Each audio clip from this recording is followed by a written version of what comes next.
Hello guys, അപ്പോൾ നമുക്കൊരു bottle art ചെയ്താലോ? ഏകദേശം ഒരു 2 വർഷം മുമ്പാട്ടോ ലാസ്റ്റ് ഞാൻ ബോട്ടിൽ ആർട്ടൊക്കെ ചെയ്തത്. അതൊക്കെ നിർത്തി വെച്ചേക്കുമായിരുന്നു. ഒന്നാമത് ടൈമും ഇല്ല, അതുപോലെ കളേഴ്സൊക്കെ തീർന്നു പോയായിരുന്നു കേട്ടോ. പിന്നെ ഇത് ഇപ്പോൾ ഈ നട്ടപ്പാതിരേക്കാട്ടോ എനിക്ക് ഒരു ബോട്ടിൽ ആർട്ട് ചെയ്താലോ കൊള്ളാം എന്നൊക്കെ വിചാരിച്ചിട്ട് ഞാൻ ഒരു 10:30 ആയപ്പോഴത്തേക്കും വിചാരിച്ചു ഒരു ബോട്ടിൽ തപ്പി എടുക്കണമെന്ന് അങ്ങനെ കണ്ടുപിടിച്ചുകൊണ്ട് വന്ന കേട്ടോ ഇതൊരു ചോട്ടായാട്ടോ. അപ്പം റെഫറൻസ് പിക്കും കാര്യങ്ങളൊക്കെ നമുക്ക് യൂട്യൂബിൽ നിന്ന് എടുക്കാമെന്ന് വിചാരിച്ചു കേട്ടോ. അപ്പം ഞാൻ എന്തായാലും ബേസ് ആയിട്ടൊരു വൈറ്റ് കോട്ട് കൊടുക്കുന്നുണ്ട്. ശരിക്കും ഇത് സ്പോഞ്ച് വെച്ച് ജസ്റ്റ് ഇങ്ങനെ കൊടുത്തിട്ടുണ്ടെങ്കിൽ നമുക്ക് പെയിൻറ്റിൽ ലാഭിക്കാം, അതുപോലെ നല്ലൊരു ഫിനിഷിങ് കിട്ടും. പിന്നെ എനിക്ക് അതിനൊന്നും മെനക്കെടാൻ വയ്യാത്തതുകൊണ്ടാണ് കേട്ടോ ഇങ്ങനെ ചെയ്യുന്നത്. അത്ര പെർഫെക്റ്റ് ആയിട്ടൊന്നും അല്ല കേട്ടോ ഞാൻ ചെയ്യുന്നത്. അതുപോലെ ഞാൻ പടം വരയ്ക്കുന്ന ആളെ അല്ല കേട്ടോ.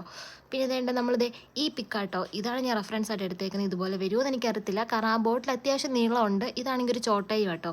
എന്തായാലും ട്രസ്റ്റ് ദ പ്രോസസ്സ് എന്നാണല്ലോ, ഞാൻ എന്ത് ചെയ്താലും അവസാനം ശരിയാവും അല്ലെങ്കിൽ ഇതുപോലെയൊക്കെ എത്തും എന്നൊരു വിശ്വാസത്തിലാട്ടോ ചെയ്യുന്നത്. പിന്നെ എനിക്ക് വരയ്ക്കുന്ന കാര്യത്തിലും അതിൻ്റെ ABCD ഒന്നും അറിയത്തില്ല. പിന്നെ എൻ്റെ ഇഷ്ടത്തിനും പിന്നെ സന്തോഷത്തിനൊക്കെ വേണ്ടി ഞാൻ ചുമ്മാക്കെ വരയ്ക്കുന്ന കേട്ടോ. നേരത്തെ കുറേ വരയ്ക്കുമായിരുന്നു, അതുപോലെ ബോട്ടിൽസൊക്കെ കുറേ ചെയ്തിട്ടുണ്ടായിരുന്നു, കുറേയൊക്കെ പൊട്ടിപ്പോയി. അപ്പോൾ എൻ്റെ ഉള്ള കളക്ഷൻസൊക്കെ നിങ്ങൾക്ക് ഞാൻ അടുത്ത വീഡിയോ കാണിച്ചു തരാം കേട്ടോ. പിന്നെ അതേണ്ട് ഇങ്ങനെ ഫ്ലവേഴ്സ് കൈകൊണ്ട് വരയ്ക്കുന്ന കേട്ടോ എനിക്ക് കുറച്ചുകൂടെ എളുപ്പമായിട്ട് തോന്നിയിട്ടുള്ളത്. ഈ ബ്രഷൊക്കെ ഉപയോഗിച്ചെടുക്കുമ്പോൾ ഒരുപാട് ടൈം എടുക്കുകയും ചെയ്യും. ഇപ്പം തന്നെ നട്ടപ്പാതിരയായി, ഇനി ഇരുന്നിട്ട് ചെയ്യുവാണെങ്കിൽ ടൈം എടുക്കും. ആ പിക്കിലെ പോലെ ഏകദേശം ആയിട്ടുണ്ട്. പിന്നെയാണ് മനസ്സിലായ ആ വീഡിയോയുടെ ലാസ്റ്റ് അവർ കുറച്ച് ലീവ്സൊക്കെ വരച്ചു കൊടുക്കുന്നുണ്ടായിരുന്നെന്ന്. അപ്പം ഞാനും വിചാരിച്ചു ഇരിക്കട്ടെ കുറച്ച് ലീവ്സ് എന്ന്, അങ്ങനെ കുറച്ച് ഇലകളൊക്കെ വരച്ചു കൊടുത്തിട്ടുണ്ട് കേട്ടോ അവിടെ ഇവിടെ ആയിട്ടൊക്കെ. അപ്പോൾ ഫൈനൽ ലുക്ക് എന്തായാലും എനിക്കിഷ്ടമായി, നിങ്ങൾക്ക് ഇഷ്ടമായെന്ന് കമൻറ്റ് ചെയ്യണേ. അപ്പം അത്രേ ഉള്ളൂ ഗൈസ്. വീഡിയോ ഇഷ്ടപ്പെട്ടെങ്കിൽ ലൈക്ക് ചെയ്യണേ, സബ്സ്ക്രൈബ് ചെയ്യണേ. Bye guys.